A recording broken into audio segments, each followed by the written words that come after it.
அன்பர்களே, இன்று நாம் 4ஆம் கட்டளை வருணேஸ்வரர் திருக்கோயிலுக்கு செல்கிறோம். இத்திருக்கோவில் கும்பகோணத்திலிருந்து ஏரவாஞ்சேரி வழியாக காரைக்கால் செல்லும் சாலையில் விஷ்ணுபுரம் அருகில் உள்ளது.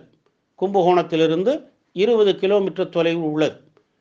முன்னொரு காலத்தில் வருண பகவானுக்கு தான் மழையை அளித்து மக்களுக்கு வளமான வாழ்க்கையை வழங்குகிறோம் என்றும் ஆணவம் கொண்டு சில காலம் மழை பொழிவதை தடுத்து விட்டார். உடனே அனைவரும் ஒன்று சேர்ந்து ஈசனிடம் முறையிட்டார்கள். இதனால் கோபம் கொண்ட வருணன் கடும் வறட்சியை உண்டாக்கினான். உடனே ஈசன் இடி, மின்னல், மழை, புயல், வெயில் எல்லாம் என் செயல் என்று மழையை பொழிந்த தலம் இது.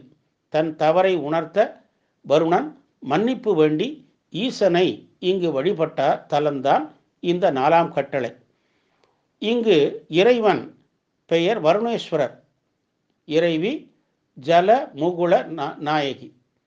மன்னர் ராஜராஜ சோழன் கும்பகோணம் பகுதி உள்ள 8 திசைகளிலும் இருக்கும் கோவில்களுக்கு ஆகம விதிகளின்படி பூஜைகள் செய்யவும், மக்களுக்கு இறை வழிபாட்டை உணர்த்தவும், பாடல்களை பாராயணம் செய்து அன்னம் பாலிப்பு செய்யவும் நிலங்களை வழங்கி அதில் விளையும் பொருட்களை கோவிலுக்கே வழங்கவும் உத்தரவிட்டான். அதன்படி ஊர்களை 8 கட்டளையாக பிரித்து ஆட்களை நியமித்து பராமரித்து பாதுகாக்க ஏற்பாடு செய்தான். அவ்வூரின் பெயர்களும் முதல் கட்டளை, 2ஆம் கட்டளை என 8 கட்டளைகளாக இன்றும் வழங்கப்படுகின்றன. அதில் ஒன்றுதான் 4ஆம் கட்டளை.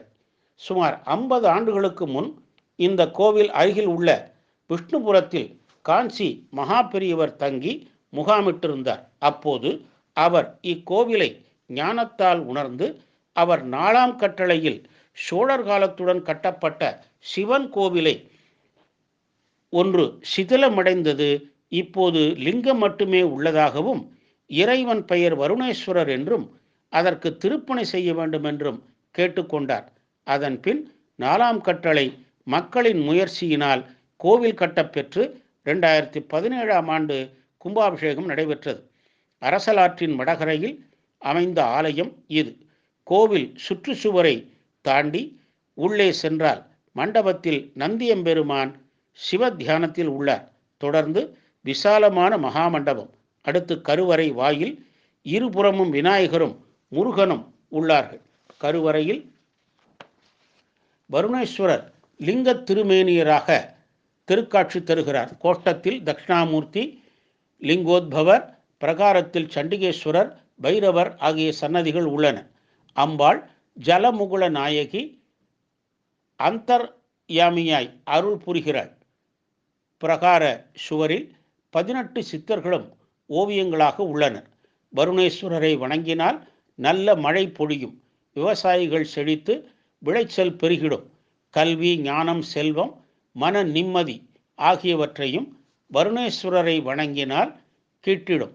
மகாலய அமாவாசைக்கு மறுநாள் முதல் தொடர்ந்து 3 நாள் திருவிழா நடைபெறுகிறது. நவராத்திரி நாட்களில் சிறப்பு அபிஷேக ஆராதனைகள் நடைபெறுகின்றன.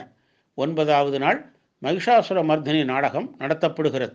பிரதோஷம், அன்னாபிஷேகம், மகா சிவராத்திரி, சித்ரா பௌர்ணமி, கார்த்திகை, சோமவாரங்கள் முதலியவை இங்கு விழா நாட்களாகும்.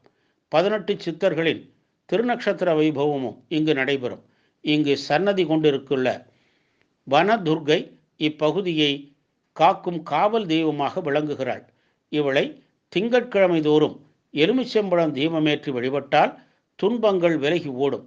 வேலைக்கு செல்லும் பெண்கள் இவளை வழிபட்ட பிறகே பணிக்கு செல்கிறார்கள். மழை வளம் தந்து மக்களின் இன்னல்களை போக்கி 4ஆம் கட்டளை ஜலமுகுல நாயகி சமேத ஸ்ரீ வருண ஈஸ்வரரை வணங்கி நல்லருள் பெறுவோமாக. ஓம் நம சிவாய.